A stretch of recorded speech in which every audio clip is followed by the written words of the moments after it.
Au cinéma, les histoires de braquage ne manquent pas. Ocean's 11, Inside Man, Thomas Crown et la série espagnole Casa del Papel s'inscrit dans cette lignée.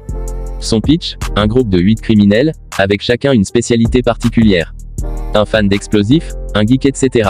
est réuni par un homme mystérieux qui se fait appeler le professeur. Leur but est de réaliser le casse idéal sans victime en volant 2,4 milliards d'euros à la Maison Royale de la Monnaie à Madrid. Un butin qui surpasserait toutes les autres sommes les plus folles jamais dérobées à travers le monde. En fait, La Casa del Papel est une série télévisée espagnole, diffusée sur Antena 3 entre le 2 mai 2017 et le 23 novembre de la même année. Elle ne fut mondialement connue que lorsque Netflix acheta les droits de reproduction. Ce qui la propulsa parmi les 20 séries les plus populaires actuellement. De nombreux fans la considèrent comme la meilleure série que l'Espagne n'ait jamais produite. Cependant les producteurs se sont quelquefois trompés et les scénaristes ont parfois écrit leur script pendant la pause café. Aujourd'hui, nous allons donc vous montrer les 10 erreurs que vous n'avez certainement pas remarquées dans La Casa del Papel.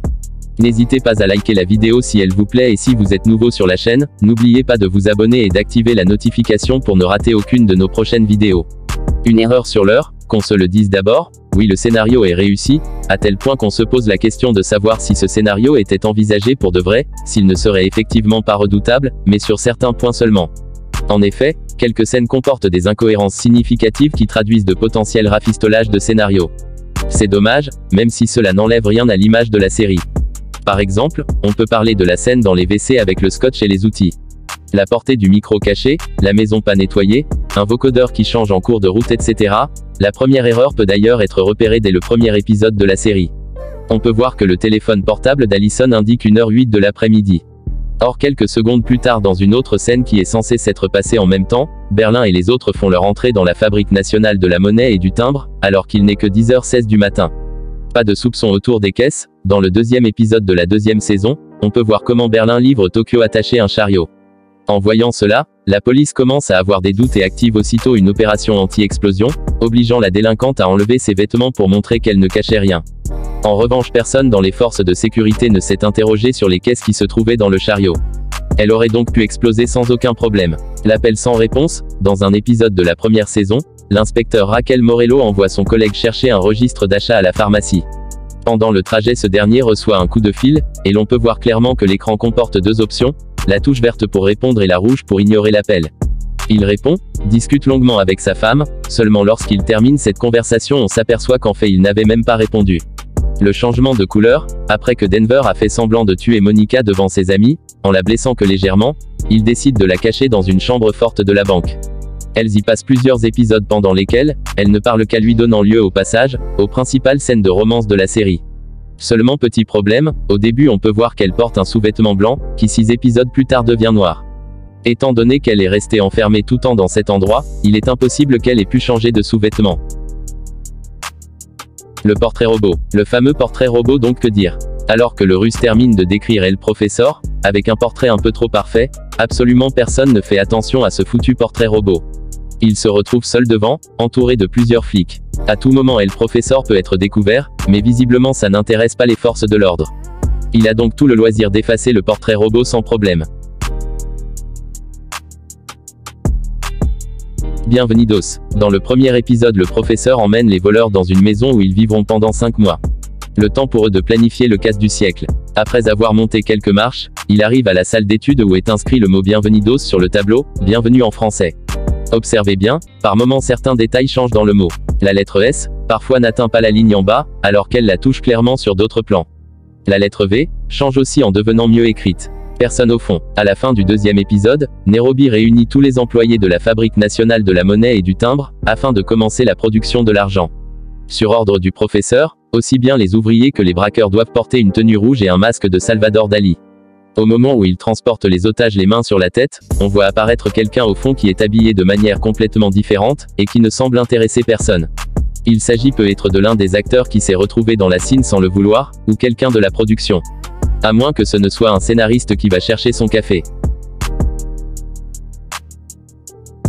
Un bandage de Berlin. Dans la scène où Arturo tente de s'échapper du bâtiment par la porte principale, on peut voir que Berlin porte un bandage sur la tête qui lui couvre l'oreille droite. Dans les scènes suivantes son oreille est totalement découverte. Pour l'expliquer on pourrait croire qu'il l'ait soulevé un peu, mais cela ne tient pas, car dans une scène ultérieure on peut voir que le bandage est revenu à sa place. Des armes avec viseur laser. Dans une scène de la première saison, quand Tokyo sort de la fabrique nationale de la monnaie et du timbre, et se déshabille devant les policiers, on peut noter une petite erreur. Au début, les armes des forces de sécurité ont deux lignes noires qui ressemblent à un ruban isolant, supportant le viseur laser avec lequel ils ciblaient la délinquante. Or dans la séquence suivante, les rubans et les lasers disparaissent mystérieusement. Le professeur dans la voiture des flics.